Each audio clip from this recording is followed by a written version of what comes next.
The Spider-Verse movies are some of the best movies in recent years, and they excel at a lot of things. Artistic direction, character writing, pacing, action, comedy, etc. I could go on and on about why these movies are masterpieces, especially Across the Spider-Verse, which is pretty much my favorite movie of all time now. However, there's one aspect that I'm not so in love with: the romance. Specifically, Miles and Gwen's.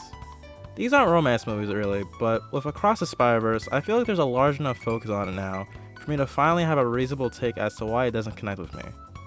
Admittedly, from the first movie, I was already hating on this romance's inclusion, since I never liked the Miles and Gwen ship from the comics, as it always felt like official fanfiction to me, honestly. Additionally, I think it's very strange to make a version of Gwen from a whole nother universe be a love interest for Miles, who in his own world was a person that Peter Parker loved. Legacy characters like Miles should get their own unique cast of characters to bounce off, including love interests, and while Spider-Gwen is very different from the more traditional Gwen Stacy, it's still all very weird to me.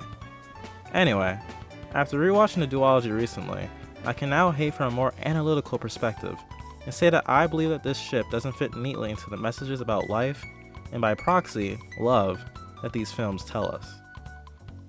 Before we untangle this web of thoughts, you should like, comment, and subscribe. We're almost up to 250 subscribers, and it will be really nice to get up to 250 before the summer ends. Thank you. Each of the major characters in these movies have an aspect of love or a lack thereof tied to their core arcs and add to the messaging and theming of these stories. For example, Miles' dad, Jeff, as well as Rio, are a display of unconditional love from parents and the stresses that come from it. Peter B. Parker initially showcased the fear that comes from embracing a major life-altering change in a loving relationship, which in his case was parenthood. Even after choosing to embrace it, he still heavily contemplates whether or not he's parenting right. Kingpin, our major antagonist of the first film, was not able to accept the painful reality of losing his loved ones, both his wife and child, and instead chose to try and replace them with other versions as a quick and highly destructive fix for his loneliness. Gwen deals with the loss of a loved one as well, and the self-destructive fear of being afraid of letting others into their life. Miguel deals with the lack of a love-filled life and a lack of game by replacing a dead version of himself who had what he wanted in life, and because of such a poor decision, got an entire universe deleted from existence. At least that's what he says. We still don't know exactly how this canon event stuff works yet. Finally, Miles deals with the lofty expectations brought about by the massive love his parents have for him, and dreads the thought of possibly being rejected by his parents for his secret identity, which would go against the constantly reassured, unconditional love his parents give. Love in some way is baked into the motivations of nearly all of the major players, and they all show consistently that the story views love as something difficult, perplexing, and above all, requires effort. Taking a leap of faith and getting uncomfortable is how forging and strengthening loving relationships is presented in these movies. Hell, taking a leap of faith is presented as the correct choice even when it severs relationships. In my opinion, Miles and Gwen's relationship doesn't carry the same dramatic weight that the other relationships do in my opinion, and this is because of the reasons that this video will highlight, of course. In order to grasp why I didn't like this ship, I had to take it from the very beginning and figure out why they started liking each other story beat by story beat. This all started because Miles made a joke. Crazy complicated foundations here, I know. Gwen liking Miles' joke is actually significant for him at this point in his story. Put in a school he didn't want to be in against his will, suffering under the coldly academic atmosphere of his new living environment, with no friends to speak of yet, plus he's 14, a random girl liking your joke will stick out during your pretty bad day. Miles didn't care much about what was happening in his life at that moment. It's why he doesn't care about his shoelaces being untied in the early stages of the film. So, Miles pursues the one person he's sort of vibed with. Classic romantic misunderstandings shenanigans ensue, and now she hates him. This is a classic and simple romantic setup that kinda just halts until Gwen arrives as Spider-Woman to save Miles and Peter. Now knowing that they relate on the whole Spider-Man lifestyle deal, remember this, it smooths out the bad blood built through their last encounter. 10 minutes later, Gwen along with the other Spider people hazes Miles. Guess the bad blood wasn't all smoothed out. Jokes aside, she's a year older than him, and knows he's only gotten his spider powers very recently, so what the hell? I will always remember this. After this, Miles has a very bad day, again, gets benched, then locks in and has his heroic entrance where he saves Gwen and Peter from Dr. Octopus. The dynamic of Gwen being the slightly older, cooler Spider-Person is leveled a bit from this, as it reverses the situation from earlier in the movie, where she did the same for Miles and Peter. At this point, Miles has officially gained the respect and trust of Gwen, and you would think they would seal the deal as they part their ways, at least with like a kiss goodbye or something. However, that doesn't happen. Miles decides to end it off as explicitly a friendship, which was a pretty mature decision, cause well, they are literally dimensions apart. Sure, Miles looks at her leave with a kind of bittersweet look, but like they only barely knew each other and for a few days at that. The attraction between the two was certainly there, but it was presented as pretty surface level. In the post-campaign victory monologue, Miles even refers to the rest of the Spider People as friends, and she's edited to be seen as one of them. Although the way Gwen holds the phone to her chest, it looks a little unfriendly. He even says that he doesn't feel alone as he knows there's others just like him. Knowing how he was feeling across the Spider-Verse, Miles now sounds like an unreliable narrator at the end of the first movie. The end of the first movie was practically retconned. You could argue that what Miles was saying was true to him initially, but after some time during the 1 year and 4 months time span between both movies, he became as lonely as he was in the start of Across. To some extent, it's definitely retconned though, as Miles is wearing a completely different outfit when Gwen calls out to him from the portal and Across the Spider-Verse. The inconsistencies in what's being said explicitly by the characters and how they actually feel and act is one of my favorite things about the writing Across the Spider-Verse, as it made the characters feel a good bit more human than they did in the first, in my opinion. Like when Miles, during his father's captain celebration, says to one of his family members that he doesn't feel grown up, then like 30 seconds later, Miles says to his parents, "I am 15 years old. I am basically an adult." Oh, right. It's used for comedy and for more dramatic effect as well. Jessica Drew says she's not going to help Gwen after she didn't prevent Miles from stopping a canon event from occurring, but she doesn't stop her from looking for Miles at the end of the movie. Miles and Gwen's romance is the most extreme example of this, but to a degree that's honestly jarring to me. So jarring in fact that I don't know if I'm actually analyzing the romance or just criticizing it. If they end up together, I guess I'm criticizing low-key. In their time apart, Miles and Gwen's feelings have blossomed to something greater than I think the first movie really justifies. Miles is someone who certainly has enough charisma to make friends with others or even get a girl to like him. On his way to Vision Academy, he dapped up a couple of guys and basically had a girl from middle school confess to him. When he's not trying, he got game. Miles is smart, he's legitimately an exceptionally talented artist, and he's bilingual.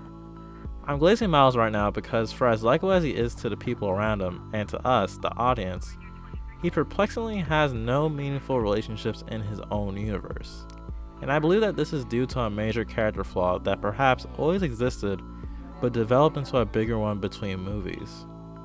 Miles does not put an effort into developing strong relationships with others that he cannot immediately or obviously relate to. This was an aspect of his character that was not too noticeable in the first movie, but it's there. Who was the figure in his life that Miles looked up to in the first movie? Uncle Aaron, who shared the same passion for art as he did and was really good at relating and talking at Miles' level, which is something Miles' father was comparatively worse at. It's worth noting that Aaron was the one to tell Miles to try to pursue Gwen in the first place, to take a leap of faith. Miles would not have tried to develop anything with her if it wasn't for an external source of encouragement.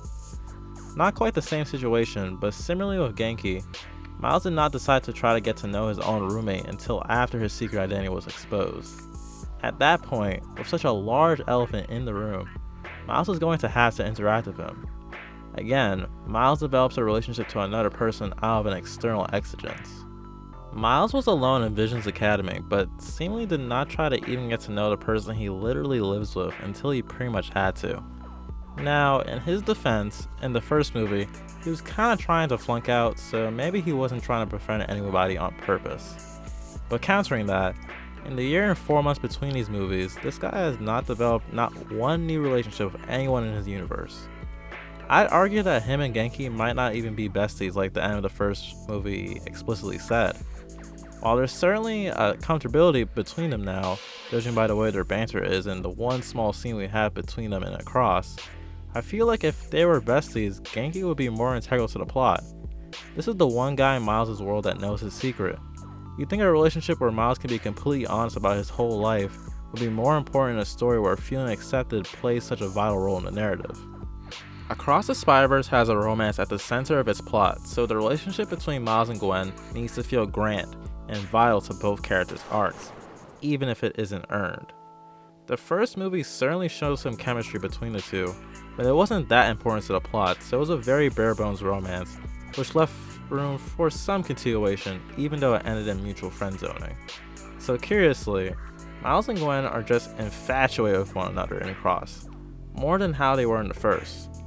They do say absence makes the heart grow fonder, and that certainly could be part of the reason why, but in a film series where the characters' interactions with one another implies so much history, it's strange that their lack of substantial history is sidestepped in the story completely, so we can get straight to the cute stuff. The lack of development to get to how their relationship functions, however, could be saying something interesting about Miles and Gwen though. These two share a need to be understood that ironically supersedes their desire for connecting with others, and since they're teenagers, knowing that there's people in different universes that can understand them almost exactly makes the prospect of forming deep connections with others in their own worlds seem a bit less appealing. Feeling understood by others is very high on the teenage priority list, so being given the world-altering information that there's people out there that you can't currently or can meet who share similar life-changing events and morals would actually be a mental barrier to social development.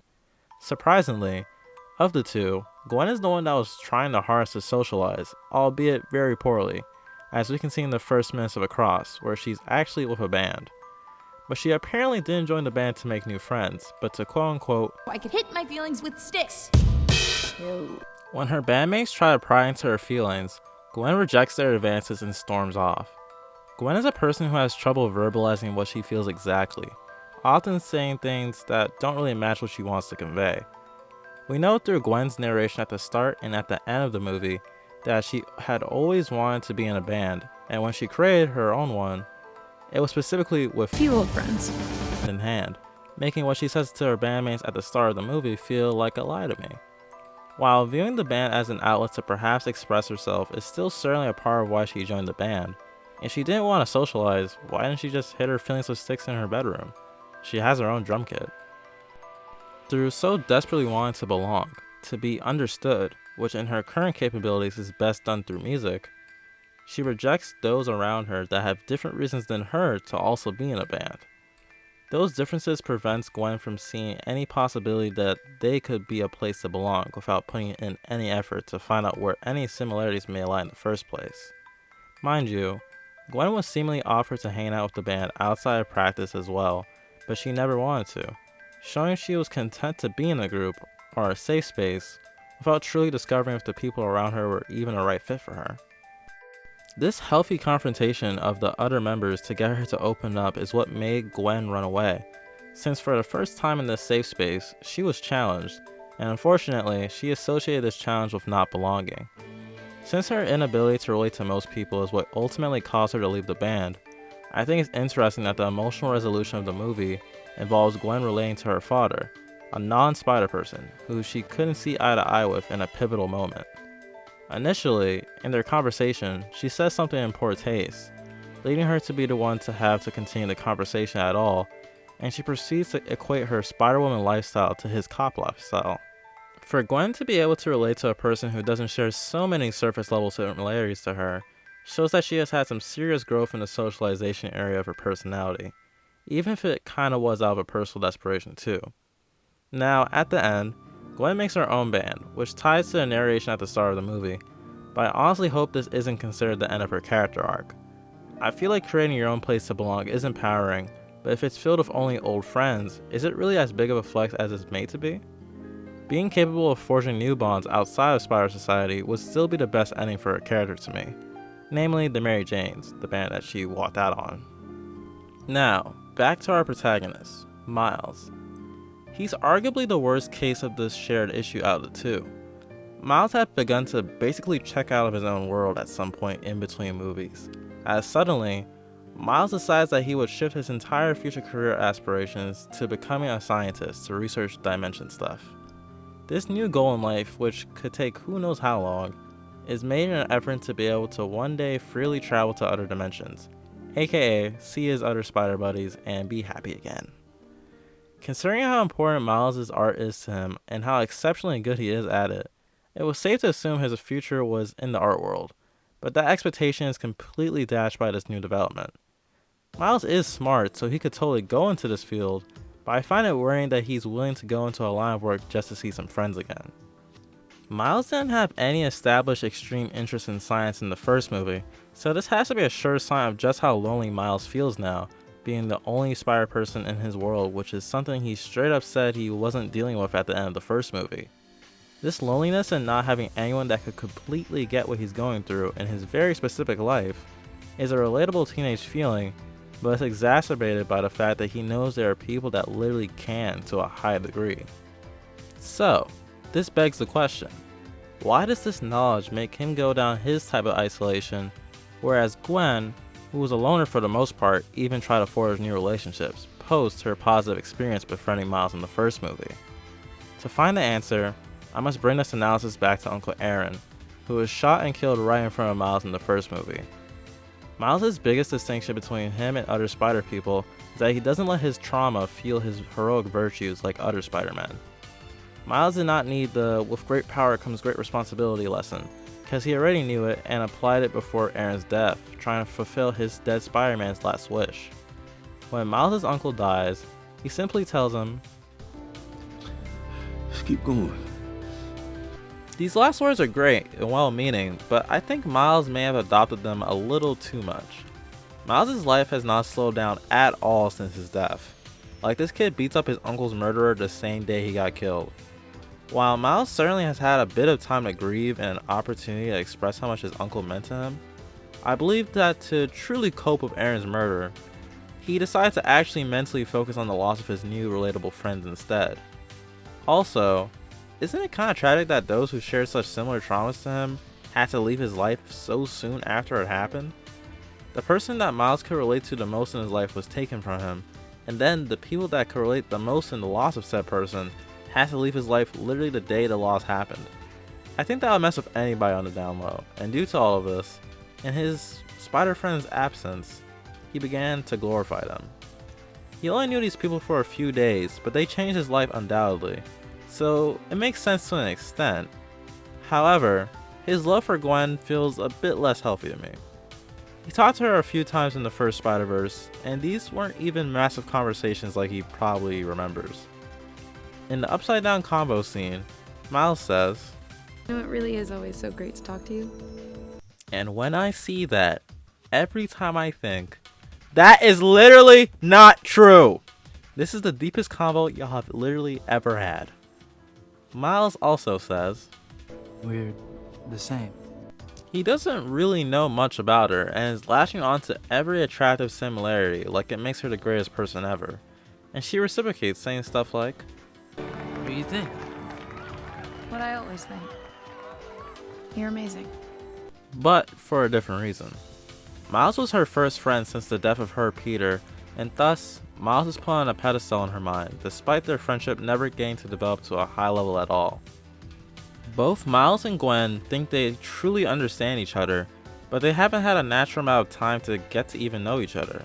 Plus, their shared attraction has led to the mutual glorification of one another. So, all in all, I think Miles and Gwen's romance is antithetical to the messages of love and relationships in Into and Across the Spider-Verse. Whether or not this is more of a critique than an analysis won't be known to me until Beyond the Spider-Verse eventually releases. But I hope this video ages well. Thanks for watching. And that's the end of this analysis. The first one in 7 months, which is kind of crazy because I'm pretty sure I said at the end of the last video that I was going to try to release more regularly this year. So that was a lie. But hopefully I release at least one more video before the summer ends after this. I definitely want to release a Demon Slayer video, so stay tuned for that. And subscribe, and like, comment, do the things I told you at the start of the video if you didn't do it already. Peace.